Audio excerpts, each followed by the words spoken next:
ಬಿಜೆಪಿಯಿಂದ ಕಿತ್ತು ಬಿಸಾಕೊಂಡಿರೋ ಯತ್ನಾಳ್ ಮುಸ್ಲಿಮರನ್ನ ಕಿತ್ತು ಬಿಸಾಕ್ತಾರಂತೆ. ನಮಸ್ಕಾರ, ಕನ್ನಡ ಒನ್ ನ್ಯೂಸ್ಗೆ ಸ್ವಾಗತ. ನಾನು ನಿಶ್ಮಾ ಇರ್ಷಾದ್.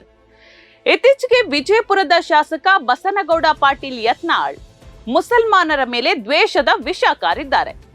ನಾನು ಸಿಎಂ ಆದ್ರೆ ಮುಸಲ್ಮಾನರನ್ನ ಅಲ್ಪಸಂಖ್ಯಾತರ ಪಟ್ಟಿಯಿಂದ ತೆಗೆದು ಹಾಕ್ತೀನಿ ಅಂತ ಹೇಳಿದ್ದಾರೆ. ಅಲ್ಲ ಯತ್ನಾಳ್ ಅವರೇ, ಮೊದಲು ನೀವು ಸಿಎಂ ಆಗ್ತೀನಿ ಅಂತ ಈ ತಿರುಕನ ಕನಸು ಕಾಣೋದಿದೆಯಲ್ಲ, ಅದನ್ನ ಬಿಟ್ಬಿಡಿ.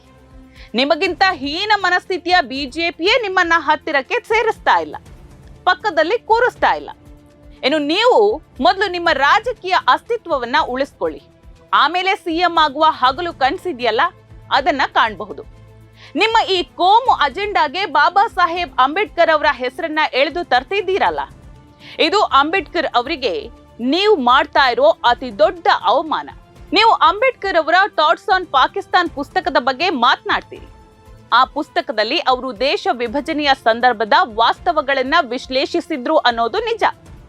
ಆದ್ರೆ ಅದೇ ಅಂಬೇಡ್ಕರ್ ಅವರು ಭಾರತದ ಸಂವಿಧಾನವನ್ನ ಬರೆಯುವಾಗ ಈ ದೇಶವನ್ನ ಜಾತ್ಯತೀತ ರಾಷ್ಟ್ರವನ್ನಾಗಿ ರೂಪಿಸಿದ್ರು.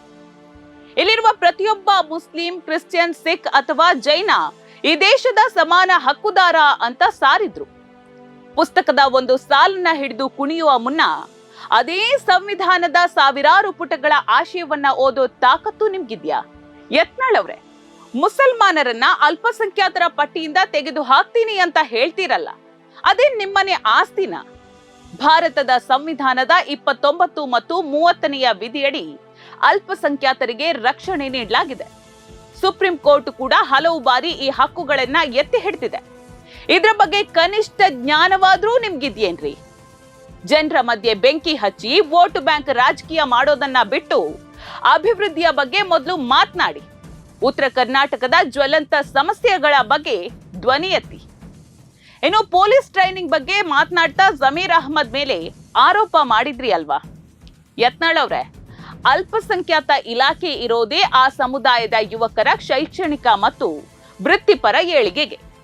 ಇದೇ ರೀತಿ ಸಮಾಜ ಕಲ್ಯಾಣ ಇಲಾಖೆ ದಲಿತರಿಗೆ ಮತ್ತು ಹಿಂದುಳಿದ ವರ್ಗಗಳ ಇಲಾಖೆ ಒಬಿಸಿ ವಿದ್ಯಾರ್ಥಿಗಳಿಗೆ ಸಾವಿರಾರು ಕೋಟಿ ರೂಪಾಯಿಗಳ ವೆಚ್ಚದಲ್ಲಿ ತರಬೇತಿಯನ್ನ ನೀಡ್ತಾ ಇದೆ.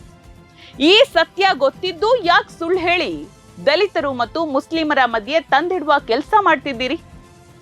ದಲಿತರು ಮತ್ತು ಮುಸಲ್ಮಾನರ ನಡುವೆ ಕಂದಕವನ್ನ ಸೃಷ್ಟಿಸಿ ರಾಜಕೀಯ ಲಾಭ ಪಡೆಯುವ ನಿಮ್ಮ ಈ ಕುತಂತ್ರವನ್ನ ಅರ್ಥ ಮಾಡ್ಕೊಳ್ಳೋ ಶಕ್ತಿ ಜನರಿಗಿದೆ ಯತ್ನಾಳ್ ಅವರೇ.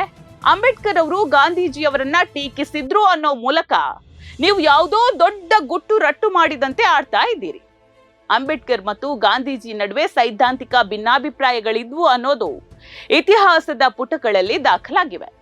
ಆದ್ರೆ ಆ ಭಿನ್ನಾಭಿಪ್ರಾಯಗಳು ದೇಶದ ಹಿತದೃಷ್ಟಿಯಿಂದ ಇದ್ವೇ ಹೊರತು ನಿಮ್ಮಂತೆ ದ್ವೇಷದ ರಾಜಕಾರಣ ಮಾಡ್ಲಿಕ್ಕಲ್ಲ. ಮಹಾತ್ಮರ ಹೆಸರುಗಳನ್ನ ನಿಮ್ಮ ರಾಜಕೀಯ ಲಾಭಕ್ಕೆ ಬಳಸಿಕೊಳ್ಳೋದನ್ನ ಇವತ್ತಿಗೆ ನಿಲ್ಲಿಸ್ಬಿಡಿ.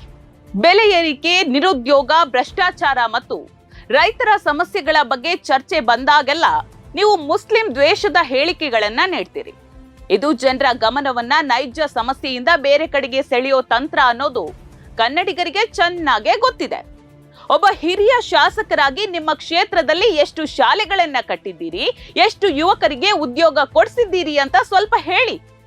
ಅದನ್ ಬಿಟ್ಟು ದಿನವಿಡೀ ಕೋಮು ಪ್ರಚೋದಕ ಭಾಷಣ ಮಾಡೋದ್ರಿಂದ ಯಾರಿಗೂ ಲಾಭ ಇಲ್ಲ.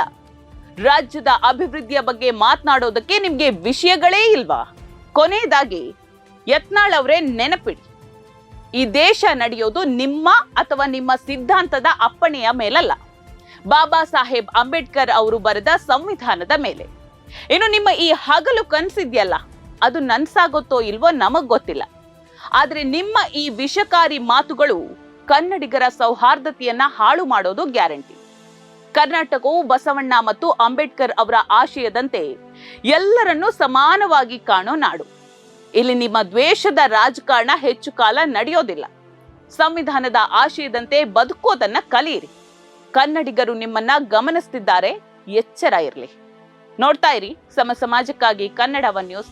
ನಮಸ್ಕಾರ.